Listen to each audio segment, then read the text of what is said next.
नमस्कार दोस्तों, मैं हूं परविंदर सैनी। दोस्तों, आज हम बात करेंगे कि एक तरफ भारतीय जनता पार्टी लगातार अपने कुनबे में बढ़ोतरी कर रही है। दूसरी तरफ कांग्रेस पार्टी अभी भी आपस में उलझी हुई है, या यूं कहें कि कांग्रेस पार्टी अभी भी हार के कारणों से उबर नहीं पाई है। कांग्रेस पार्टी में अभी भी इसी को लेकर मंथन चल रहा है कि आखिरकार हम हारे क्यों, किस वजह से हारे, क्या कुछ कमियां रही। लेकिन बीजेपी से काफी आगे बढ़ चुकी है।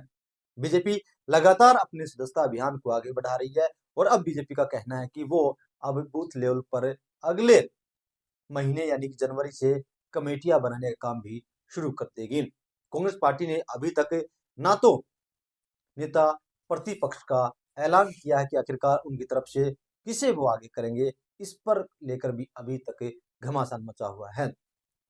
सवाल पूछते हैं तो तरह तरह के उनके बयान भी निकल कर सामने आते हैं। इन्हीं दोनों विषयों को लेकर हमारे साथ आज चर्चा करने के लिए राजनीतिक मामलों के जानकार वीरेंद्र राठी हमारे साथ मौजूद हैं। राठी साहब, आपका कार्यक्रम में स्वागत है। आपका बहुत बहुत धन्यवाद। सभी दर्शकों को मेरी तरफ से नमस्कार।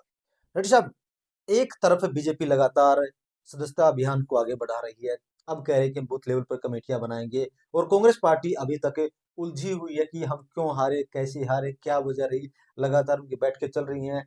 कोई कहता है कि भाई प्रभारी ने हराए, कोई कह रहा है कि अध्यक्ष ने हरवाए। इस तरह के बयान निकल कर सामने आते हैं।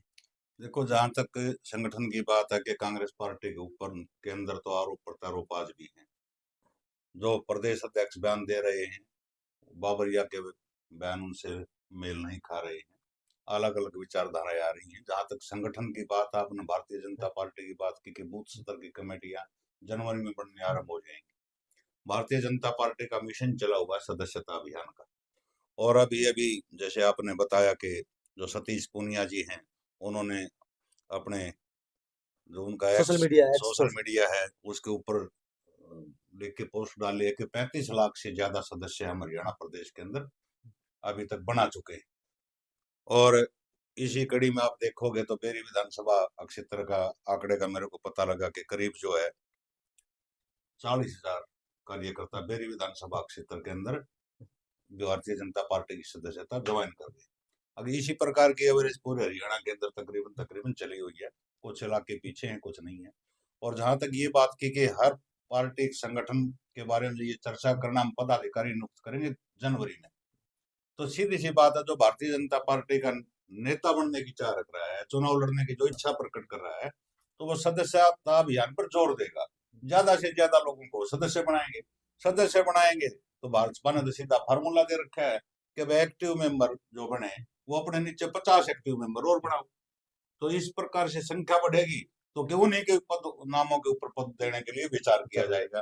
तो ये तो एक पद देने की लालसा भी हो सकती है कि वे एक लालच दे दिया जाए कि ज्यादा फील्ड में लोग उतरें और अपने मेंबरशिप अभियान को गति दें। पार्टियां लेकिन प्रचार जहां करते तक संगठन की जहां तक बात है कि भारतीय जनता पार्टी के मुकाबले का कोई दल इस प्रकार का हरियाणा प्रदेश के अंदर तो है नहीं कि जितनी तेज गति से और सार्थक परिणाम लेकर के जो ये अपने संगठन के मामले में लेकर के आते हैं, उसके प्रति काफी मतलब जुड़े रहते हैं, गैप नहीं रखते किसी भी प्रकार का। लेकिन सर, क्या वजह है कि कांग्रेस पार्टी पिछले लंबे समय से अब तक ना संगठन नहीं बन पाया, कोई जिला अध्यक्ष नहीं, कोई उनके मेंबर नहीं। क्या दिक्कत है कांग्रेस पार्टी, क्या की वजह क्या रही ये इसकी? तो कांग्रेस पार्टी के जो सीनियर लीडर है ना, जो चुनाव जीते हुए हैं हम्म, और जो हारे हुए हैं, वो सारे ही हम्म, चिल्ला चिल्ला के कह रहे हैं कि हम संगठन की वजह से हारे। हम्म, जीतने वाले प्रत्याशी भी कह रहे हैं कि हमारे पार्टी का संगठन ना होना, कहीं न कहीं सरकार में ना आना, एक बहुत बड़ा फैक्टर इस चीज का रहा है। पूर्व राज्यपाल सत्यपाल मलिक जी बड़े हम्म, फेमस रहे हैं। किसान आंदोलन में भी वो थोड़ी सी भूमिका उनकी रही, जिस प्रकार के बयान उनके आते थे। अभी उनका मैंने कल परसों एक इंटरव्यू सुना था, उसके बारे में उन्होंने कहा कि कांग्रेस पार्टी ने मेरे को चुनाव प्रचार के लिए आमंत्रित नहीं किया हरियाणा के अंदर।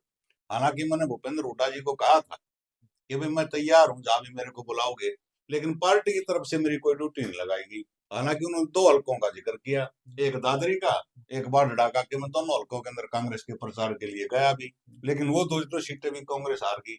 और उनका स्पष्ट एक संदेश उसके अंदर वीडियो के अंदर है, जो इंटरव्यू मैंने सुना है, कि भाई कांग्रेस पार्टी में संघर्ष का मादा नहीं है, कि संघर्षशील पार्टी नहीं है, पार्टी संघर्ष नहीं करना चाहती, इसलिए चुनाव में सत्ता में नहीं आ पाई। तो इस प्रकार के सीनियर लीडर जब इस प्रकार की अपनी राय शुमारी दे रही हैं और जो कांग्रेस पार्टी के प्रचार करना चाह रहे थे और उन्होंने किया भी है, तो कहीं न कहीं संगठन की कमी तो कांग्रेस पार्टी को खलेगी और खल रही है। इसका खामियाजा भुगतना इनको पड़ रहा है। पार्टी नेतृत्व एक चीज के ऊपर फोकस कर रहा है कि मैंने रिपोर्ट ये दे दी थी, फलाने को मैंने मैसेज भेज दिए थे, वो कहता मेरे को 2 दिन बाद मैसेज मिले, होना जाना उस मैसेज से कुछ नहीं। कभी ईवीएम के ऊपर ठीकरा फोड़ना, ईवीएम कोई मुद्दा नहीं है। आज उमर अब्दुल्ला जी का भी आपने बयान सुना होगा, टीम से बयान आया। हाँ टीएमसी का भी आया है। उससे पहले कई बार चर्चा हम कर चुके हैं, ब्रजेंद्र सिंह जो कांग्रेस के ही प्रत्याशी उचाना से थे, वो भी कह चुके हैं कि ईवीएम का कोई जोड़ नहीं था, किसी प्रकार की कोई गड़बड़ी नहीं थी। तो इस चीज से जनता सुन सुन करके उनके कान पक चुके हैं। असली बात होगा, सत्ता परिवर्तन करना है, अपनी पार्टी को सत्ता में लाना है, तो पहले संगठन का निर्माण करो, अपने कार्यकर्ताओं की मजबूत टीम तैयार करो, गांव स्तर पर भी हो, बूथ स्तर पर भी हो, और प्रदेश स्तर पर भी हो, जिला स्तर पर भी हो, तो पार्टी को कामयाबी मिलेगी। वरना अन्यथा किंतु परंतु विस्फोट लगते रहेंगे। डॉक्टर साहब, मैं आपसे थोड़ा सा जानना चाहूंगा कि कांग्रेस बार बार इस बात का जिक्र जरूर करती है कि संगठन की वजह से आ रहे हैं, आपने भी जिक्र किया, तमाम लोग कहते हैं, लेकिन वो वजह क्या रही, वो बिंदु क्या है जिस वजह से कांग्रेस पार्टी ये कदम नहीं उठा पा रही? क्या केंद्रीय नेतृत्व कमजोर है, या हरियाणा में कांग्रेस पार्टी कमजोर, वजह क्या है? केंद्रीय नेतृत्व कमजोर नहीं है। केंद्रीय नेतृत्व में एक जान राहुल गांधी जी ने भारत जोड़ो यात्रा करके लेकर के वो आए थे, और उसका लोकसभा चुनाव के अंदर सकारात्मक परिणाम भी निकला था। इस हरियाणा प्रदेश से भी निकला था, 10 में से 5 सीटें कांग्रेस पार्टी जीत करके निकली थी। जब भी कभी म्युनिसिपल कमेटी के चुनाव आते हैं तो कांग्रेस के अंदर 2 गुट हैं, एक भूपेंद्र हुड्डा गुट, एक उसका विरोधी गुट। उसको आप एसआर के नाम दीजिए या कुछ भी नाम दीजिए, लेकिन उसकी प्रमुख लीड रोल में आज कुमारी शैलजा है। तो उस समय कुमारी शैलजा तो कहेंगे कि पार्टी के निशान पे चुनाव लड़ाओ, भूपेंद्र हुड्डा जी कहेंगे कि निशान पे नहीं लड़ाओ, ये तो भाईचारे का चुनाव है। दोनों के बीच यहाँ खिंच जाती है, निशान पे चुनाव लड़ते नहीं, फिर हार हो जाती है। फिर कहेंगे चुनाव लड़ाना चाहिए था निशान पे। हालांकि भविष्य के बारे में तो कांग्रेस फैसला कर चुकी है कि जो निगमों के, कारपोरेशन के जो चुनाव होने हैं हरियाणा प्रदेश के अंदर, हर पार्टी मेरे सामने निशान पे लड़ाएगी, कांग्रेस जरूर लड़ाएगी। दूसरी बात, जब संगठन की बात आती है कि जिला अध्यक्ष नियुक्त करने हैं, तो भूपेंद्र हुड्डा गुट का एक अलग पैनल जाता है कि ये आदमी जिला महासचिव होना चाहिए, ये जिला अध्यक्ष होना चाहिए, ये ब्लॉक अध्यक्ष होना चाहिए। दूसरे विरोधी जो उनका अपोनेंट ग्रुप है, वो अलग नामों को भेज देता है। और जो प्रभारी लगाया जाता है, वो प्रभारी फुल पावर लेस प्रभारी है, वो पावर उसके पास नहीं है। वो दोनों से तालमेल चाहता है कि शैलजा गुट भी नाराज ना हो, रणदीप जी भी नाराज ना हो, या भूपेंद्र हुड्डा जी भी नाराज हो ना हो। वो ऊपर से भी तालमेल सा थोड़ा सी सेटिंग बाजी से रखता है कि जो तेरी कुर्सी बची रहे। स्पष्ट विचार जो होने चाहिए ना, स्पष्ट संदेश, ना तो वो हाईकमान को बता पा रहा है, और ना इनमें से किसी को समझा पा रहा है कि भाई ये फैसला हमने लेना है, इसको बनाना है। सबसे बड़ा जो झगड़ा इस बात के अंदर है, वो गुटबाजी का झगड़ा है, और गुटबाजी है भी रहेगी तब तक संगठन का विस्तार कांग्रेस पार्टी नहीं कर सकती हरियाणा प्रदेश के अंदर। जैसे गुटबाजी बड़ी वजह है संगठन का न बनना, लेकिन नेता प्रतिपक्ष न बनना ये किसकी वजह ये है? भी एक गुटबाजी का है। 4 दिन पहले एक मेरे कांग्रेस के एक सीनियर कार्यकर्ता से मेरी बात हुई। उसने कहा कि एक सीनियर विधायक, 4-5 बार के विधायक, उन्होंने से हमने पूछा कि जी विपक्ष का नेता क्यों नहीं बना रहा, तो उन्होंने स्पष्ट बात कही कि हम तो चौधरी भूपेंद्र सिंह हुड्डा जी का नाम हमने लिया है और हम चाहते हैं ये बने, लेकिन हाईकमान नहीं चाहता, पेंच यहाँ फंसा हुआ है। तो गुटबाजी के कारण ही हाईकमान नहीं चाह रहा। ना तो 37 एमएलए में से 31 से 32 एमएलए भूपेंद्र हुड्डा जी का नाम ले रहे हैं। 72 टिकटें भूपेंद्र हुड्डा जी ने इस चुनाव में बांटी हैं। तो जो जीत के आए हैं, तो मेजोरिटी में उन्हीं के आदमी जीत करके आए हैं। उन्होंने नाम तय कर दिया, फिर भी उनका ना बनना, कहीं इनका जो विरोधी धड़ा है कि वो भी कहीं न कहीं अपनी पकड़ को केंद्रीय नेतृत्व के अंदर मजबूती से उस बात को अपने पक्ष को रख रहा है। जैसे जिस तरीके 2026 में अब जो है सीटें बढ़ेंगी हरियाणा की, लोकसभा हो या विधानसभा की सीटें बढ़ेंगी, तो जिस तरीके से बीजेपी एक्टिव मोड में है और कांग्रेस जो डाउन मोड में है, तो क्या जब 2029 में चुनाव होंगे तो इसका सीधा सीधा फायदा बीजेपी को होने जा रहा है? देखो, ये कहना बड़ी जल्दबाजी है। पूरा एक तरह से सिस्टम ही चेंज हो जाएगा। हल्के जो बढ़ने हैं, किस हल्के के अंदर कौन कौन से गांव लगेंगे, रिजर्वेशन भी चेंज होनी है कि कौन हल्का जो ओपन होगा, जर्नल होगा, कौन रिजर्वेशन में होगा। हो सकता है तब तक कोई ऐसा बिल भी आ जाए कि जिसमें महिला की 33% रिजर्वेशन की बार बार बात चलती रही है कि कहाँ महिला की सीट होगी, कहाँ ओबीसी की होगी। जैसे पंचायतों के अंदर भी दिया गया है आरक्षण, म्युनिसिपल कमेटी के चेयरमैनशिप के अंदर भी दिया गया है। दिया गया है। तो ये तो कई दाव पेच इसके अंदर चलेंगे।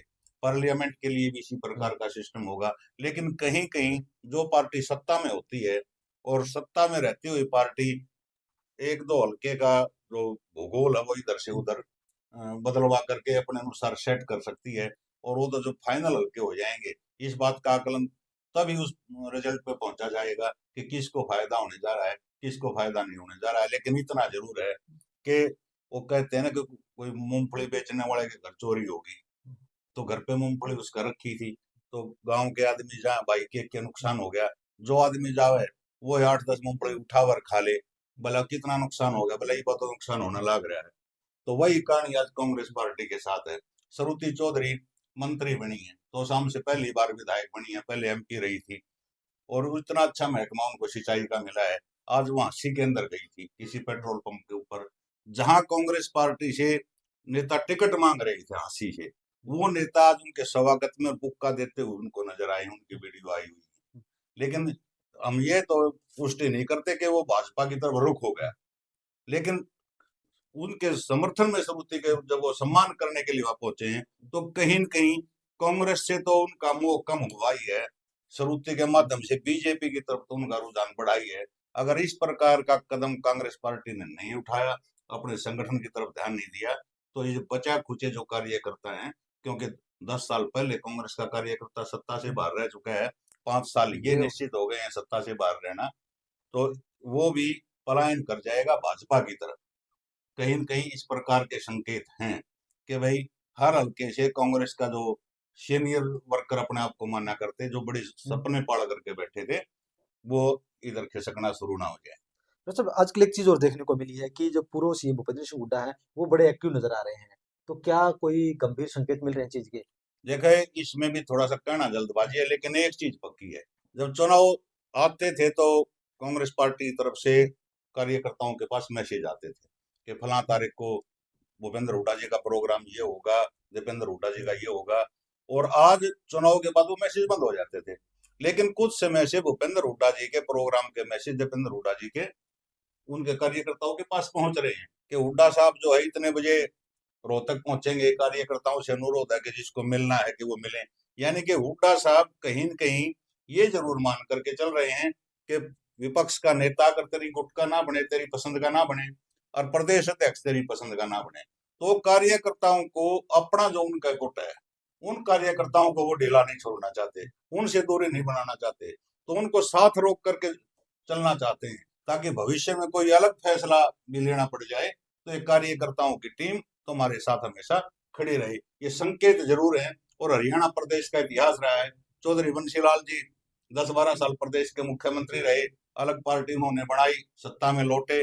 चौधरी भजनलाल जी प्रदेश अध्यक्ष रहे, उन्होंने अलग पार्टी बनाई, उनका सूत नहीं बैठा, मुख्यमंत्री रहे, पार्टी अलग बनाई, दोबारा मर्ज कर दिया कांग्रेस के अंदर। भूपेंद्र हुड्डा जी भी 9.5 साल के करीब जो है सत्ता में रहे हैं, और तो इनका भी ये है कि फॉलोवर एक गुट तो 90 के 90 सीटों के ऊपर इनका है ही।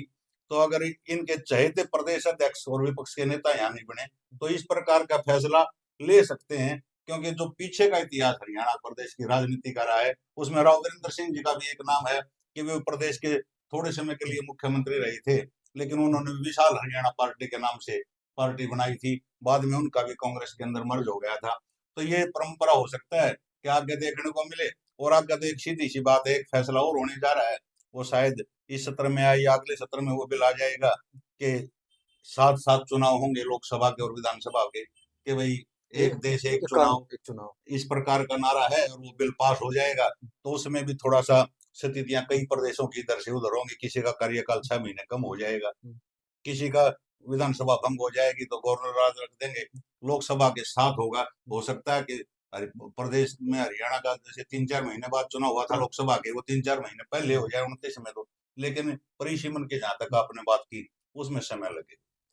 तो चलिए दोस्तों, कहीं ना कहीं यह तस्वीर साफ होती हुई अभी भी नहीं दिख रही कि कांग्रेस पार्टी कोई बड़ा कदम उठाएगी, लेकिन बीजेपी जरूर लगातार आगे बढ़ रही है, अपने संगठन को मजबूत कर रही है। और 2029 में जब चुनाव होंगे या 26 में जब नया परिसीमन बनेगा, तो उसमें जो सीटें बढ़ेंगी उसका फायदा भी ये देखना दिलचस्प होगा कि आखिरकार किस पार्टी को मिल रहा है। इन तमाम विषयों पर चर्चा करने के लिए रेड्डी साहब आपका बहुत बहुत धन्यवाद। शुक्रिया।